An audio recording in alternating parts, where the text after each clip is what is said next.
Hello and welcome back to another video, guys. It's my first proper video, I'm going to call it, back on the channel here. The last one was kind of a hello again. This is what I've been up to. Here's a couple records, blah blah blah. My first proper video back. I've said that my return to YouTube on this channel, I mostly want it to be about these big Beatle releases, and one come out last week, perfect timing for the reboot of my channel. And that is the Power to the People John Lennon box set. So we're going to talk about this today. But quickly, I do want to say, the last video, the response to it has been overwhelming. The comments have been so lovely. Every single comment on there, so nice. And I just want to express my gratitude for that, because it's a really nice feeling. I'm really pleased that people are pleased that I'm back, which is a nice feeling. So thank you so much, everyone. Thank you so much for the kind words, the lovely messages. And yeah, here we go. First video.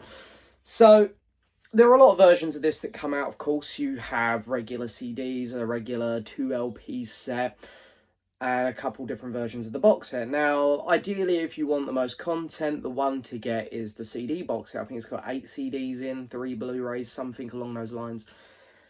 I didn't go for that purely because I don't touch CDs at all nowadays. You know, I never ever play them. I'm a vinyl guy. If I'm going to sit down and dedicate my time to listening to something, I'll put the vinyl on because it's so much more fun to play and you get better quality. So yeah, never touch CDs. If I do any listening that's not vinyl, it's always through my Spotify. I'm sorry to say that to people who are very against streaming, but I do a lot of my listening in the van when I'm at work and stuff, and if I'm getting ready to go out, I might quickly pop my phone on to my sound system. But if I'm, as I say, so that's where I do most of my listening. But if I'm going to sit down properly, which I try to do as often as I can, it's vinyl. So I went with the nice vinyl box set over the CD one. Of course, it's each to their own. The CD one, you are getting more on it. You are actually getting, for the most part, the remastered Sometime in New York City album, which is an album which has actually grown on me a lot over the last year. I was lucky enough to go to see the one-to-one documentary type thing that they released in cinema, which, you know, sort of goes in line with this release, which I'm still waiting for a Blu-ray release for, by the way. I'm surprised maybe Mubi haven't put it out, because I know that they were helped create that, I believe. And it was brilliant. I was seeing it on the big screen. I got to see it in IMAX. Seeing John Lennon on the big screen was amazing, and I just thought it was edited and done so well that I'm desperate to watch it again. So the John Lennon camp, if you are watching this by some miracle, please let us have it. Let's have a look at that. But yeah, so I got to see that, and it was brilliant, and it gave me a bit more appreciation for the Sometime in New York City album, because it allowed me to understand more where John was coming from with that album. And no, I don't love every song on it, and I'm not a big fan of the Yoko ones, but I can appreciate it a lot more.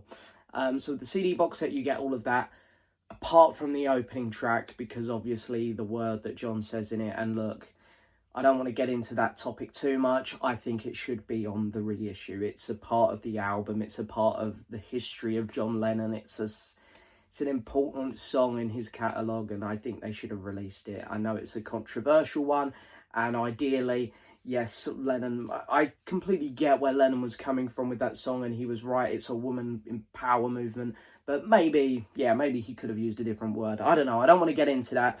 And I don't want it to be the point of topic of this video to debate whether or not he should have used that word. But anyway, the vinyl set, you do not get that. You just get the 2 concerts. So on the back here, you can see all the track listings if I hold it up.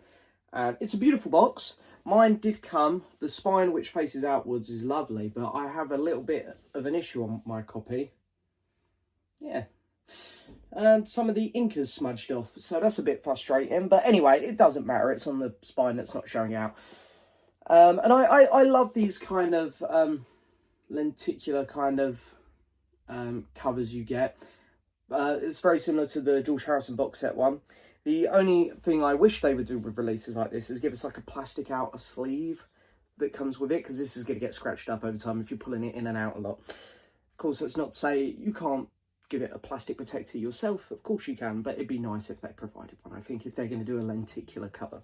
But anyway, saying that, it's a fantastic cover. I love it. And I really love that it's not just John on here, because this concert is very much Yoko's child as well. This whole releases, the Sometime New York City thing is everything about this era of them in New York doing all of these, getting involved in all these political movements. It wasn't just John, it was Yoko as well. It was very much a 50-50 thing from them both. So I think it's great that they've included her on this as well, and they haven't just gone, it's a John Lennon release. It's a John and Yoko one, which I really like. So anyway, track listing, yeah, of course, I could talk about the track listing for ages. We had this album come out in the 80s as well, where a lot of these songs are featured on there.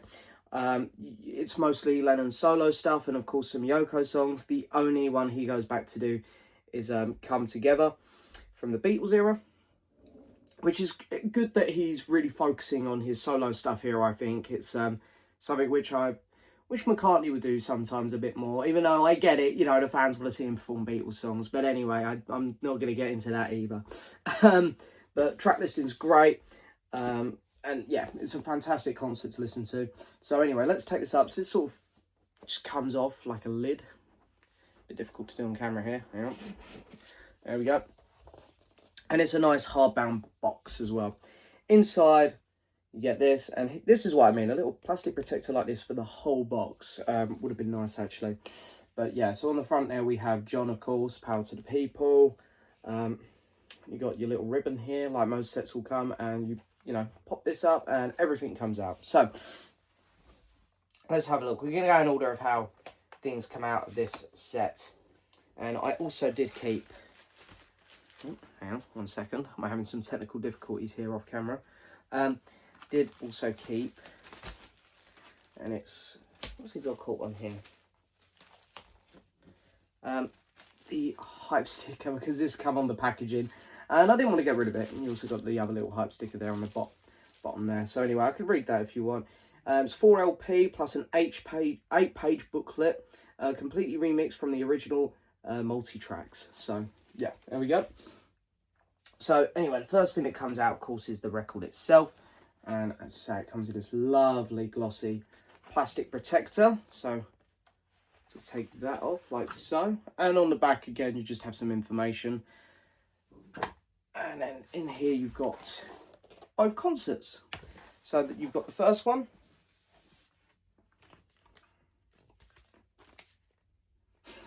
Some Beatles fans' worst nightmare there. And, of course, the gatefold.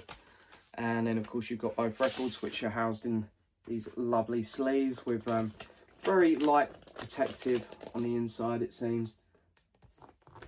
Yeah, same on each side. Of course, the vinyl. I love this. They've sort of replicated the label that the Sometime in New York City album had, which I really love. Kind of John and Yoko's faces morphing together. I really like that. So, yeah, we've got that there, and I won't pull out all the records because they're exactly the same, really. So that's the first LP.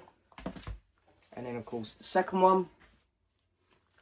And Yoko on the back. I love this picture of them, by the way. That's a really cool one.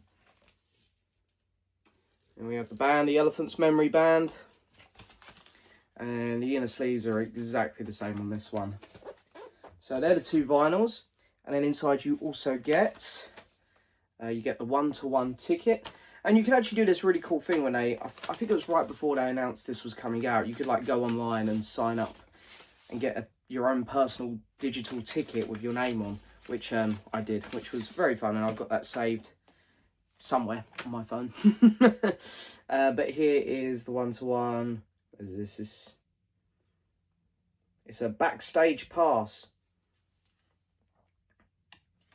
So yeah, pretty cool. Wrap that around your neck if you really want. You've got, I don't know what this is, another little 1-to-1 stamp thingy. And then the actual ticket. So you could, as I say, you could download one at one point and it put your name on it. So that's fun. And yeah, they come out of this little bag here. So pop them back in a bit. And then inside you get a couple postcards. First one, John and Yoko there. And the second one, Statue of Liberty. I could be wrong, but I'm pretty sure you get this postcard, maybe not in red, I think it was black and white, with the Sometime in New York City album, if I'm correct. I should probably know, because I've got an original and the one in the signature box set up there. I just can't remember off the top of my head. And you get some stickers, which I'm going to use. I'm going to stick them all over my room. I'm only kidding. No, these will be staying all on there together. And yeah, and here's just things from, of course, what was going on at the time. You got stickers of Yoko, John, and then on the other one you've got, of course, some pictures from the Sometime in New York City album. So yeah, it's pretty cool to have, to be fair. And then we have the poster. I will open up.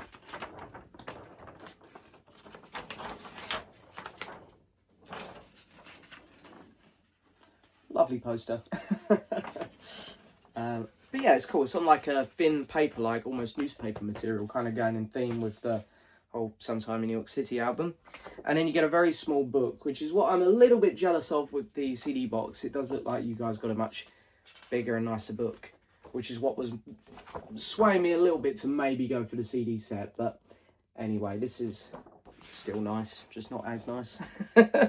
Not to sound too ungrateful with my purchase, because I do very much like this set and am impressed with it.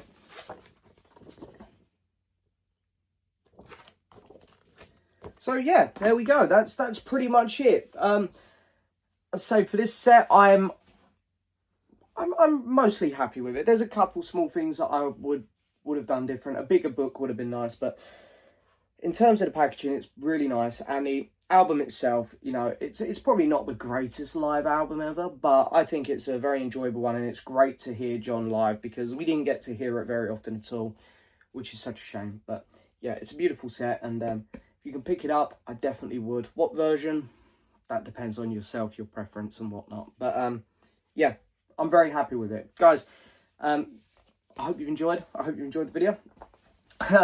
And yeah, I'll see you next time. I'm not sure what's out next. I think it might be the Ringo reissue. So I'll probably see you when they come out on another Saturday. Saturday's going to be my upload day by the looks of it in a minute. But anyway, guys, thanks so much for watching. I hope you're all well. And yeah, I'll see you next time for another video. Thank you so much. Goodbye.